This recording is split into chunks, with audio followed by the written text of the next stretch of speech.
Good afternoon. This is Sam Vaughn for Sam's Sports Report and Sam's Mental Health Day. If you're thinking about getting a purpose is a good idea, knowing your values and goals, their goals and values, and purposefully, only around 25% of people find what purpose is. Most of you are not finding your purpose. Only 25% of you finding a purpose, learning how to life. If you live a purposeful life, it can lead to feeling in control. What to do is worthwhile, significant. It's now easy to figure out. It's not easy to figure out what drives you, but we'll figure out what does. It means you're different for each person. Sometimes you need to use helpful strategies or contribute to somebody. When I am dealing with one of my dear friends, a psychologist, he passed away, I started doing things that he would want me to do. He always said to do something, whether it's moving or whatever I was doing that was volunteering or something. He always told me to move my body and be doing something. And I've started to run now almost every day, except when the heat. I haven't been running for a few days since it's been 90,000 degrees outside. It has helped me in so many ways. I am feeling like I am living a better life because I run. Research shows that it found individuals that have with high levels of eudaimonic, sense of being, purpose, and control, feeling like what to do is worthwhile, to live longer. They say in research, people with strongest well-being were 30% more likely to die during a 8.5-year span. A 2016 published journal research in personality found that individuals who feel sense of purpose are more likely make money than individuals who feel as though their work lacks meaning. So good news. You don't have to choose between living a meaningful life between money. It may be more important for you to feel purposeful than money. With all the benefits of finding purpose and meaning in your life, is clearly central to fulfillment, but is likely to take time and patience. The process is plenty of self-reflection, listening to others, and finding where you are passionate in life. These 7 strategies help you leave and find your purpose so you can be living a more meaningful life. Donate time, money, or talent. If you can cultivate just one helpful habit in your search purposeful of a day, it would help others. Research at Florida State and University of Stanford that happiness and meaningful life overlaps somewhat, but where different happiness is linked to the person being a taker before being a giver, whereas meaningfulness went along with being more of a giver than a taker. The giver relationship is reported to having a purposeful life more than it's often the takers. Altruistic behaviors could include volunteer, nonprofit, donating money, cause you care about, helping others around you day to day, whether you decide to spend 2 days or a month serving in a kitchen or volunteering to drive your elderly neighbor to a grocery store to help out with elderly persons. That's what I do once a week. Something kind for yourself and makes it meaningful. Listen to the feedback. Sometimes it's hard to recognize the things you feel passionate about. After all, probably like to do many different things and to have become. Fortunately, other people might be some insight. There's a good chance you are already displaying you're passionate. You might choose to reach out at people and what makes them feel, enter other with mind, or might you not compliment or makes your observation about you written these observations down and look at patterns. I volunteer to do my podcast every day, and it makes me feel good. It makes me feel like worthwhile of doing something.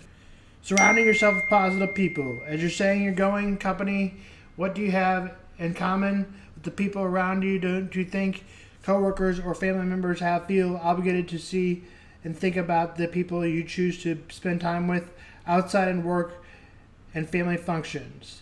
The people surround yourself with say something about you. If you surround yourself with good, positive people, making changes will be easier.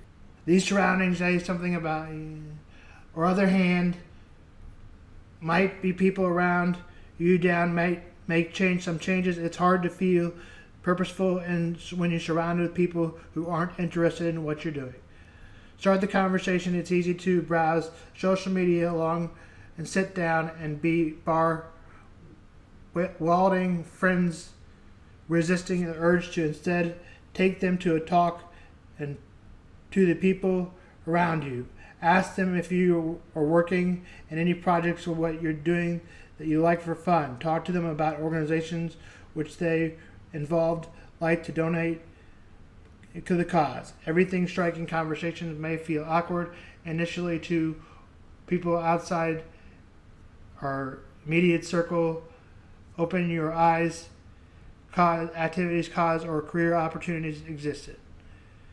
Expose your interest. Is the topic you are regularly talking about a Facebook status, an update, or tweet, or are you regularly sharing articles about climate change or refuge? Are the pictures on Instagram of you engaging of a particular activity, again, such as gardening or performing? Consider the conversation you enjoy most you're making your face-to-face talking about, or do you prefer sharing the latest money-saving discovery? The thing that you like to talk about is the thing that you talk about and enjoy sharing on social media. Reveal your purpose full of life. That's Sam on mental health. Every day, over 150,000 people die. That's over 6,000 people every hour, over 100 people every minute, and about 2 people every single second. That means since you started watching this video, about 20 people have already died. And some of these people got hit by cars, others fell off a cliff, others may have had a heart attack, and others may have simply passed away from natural causes. Death is one of those things that every single living thing on earth has in common, and death does not discriminate against your skin color or your political beliefs or where you were born or how much money you have. No one can escape the incurable disease that we all are blessed with from birth called life. And it's interesting because even though we all logically know this, very few of us have really internalized this. How many of you have really sat down with your eyes closed in an empty room and truly imagined what your funeral would look like? Like, who would even be at your funeral? Who would be there out of pure obligation and politeness? And who would be there because they actually wanted to be there? What would people say about you? What would they remember? And it's weird because you'd think because we all have this terminal disease called life that we all would be more sympathetic and loving with one another. I mean, this life disease really is the one thing that all human beings have in common. Because in 120 years from now, every single human being on Earth will be dead and a brand new set of humans will be alive. And then in another 120 years after that, another brand new set of people will be alive. And this is the cycle of life. It just goes on and on and on. And when you start thinking about life like this, you really start to realize how short our time here on Earth really is. And you also start to realize that we all are on this journey together as one. And it also makes you question the way most people interact with one another. Like, why do so many people get so angry with each other? Or why do people argue with each other? Why do people physically harm one another? Why are there so many parents who yell at their kids or even beat their kids? Why do so many spouses who supposedly love each other fight all the time? Why are there siblings who don't speak to each other to this day over some disagreement that took place years ago? Why do best friends talk badly about each other behind each other's back? Why do human beings behave like this? I think a part of it is because we really have not sat down to really think about what the true meaning of life is. And I also think The Royals will play the Rays. Michael Walker will go for the Royals and will oppose Drew Rasmussen, who has had a good year, a spectacular year at a season ERA of 2.61. First pitch is at 6:40. If we don't get to this matchup by tomorrow, which is at 1:10, we'll be on the air. I don't on the air by then. Maybe we are, maybe we're not. The Royals will play that at the K again. The Royals will have Michael Lorenzo on the mound, and the Rays will have Shane Baez. First pitch from Kauffman Stadium is at 1:10. The Cubs will oppose the Cardinals. The Cardinals took game one. Cardinals are 44-36, and the Cubs are 46-33 and set to host. Eric Fried will go for the Cardinals, and Matthew Boyd will go for the Cubs. Game time from Busch Stadium is at 6:45. Tomorrow will be the Cubs and the Cardinals. The Cubs will have Shoti Imagama returning for his first start, and Andre Platt will go for the Cardinals. This will be Game 3, 1:15. The Shoti Imagama hasn't pitched since April 29th. Jack Eushanies. Jack Eushanies and Will Wiley. Notre Dame players no expected to go. For Northwestern, Brooks Beinzer at 59th. For more, read this article. That's Sam on Sports.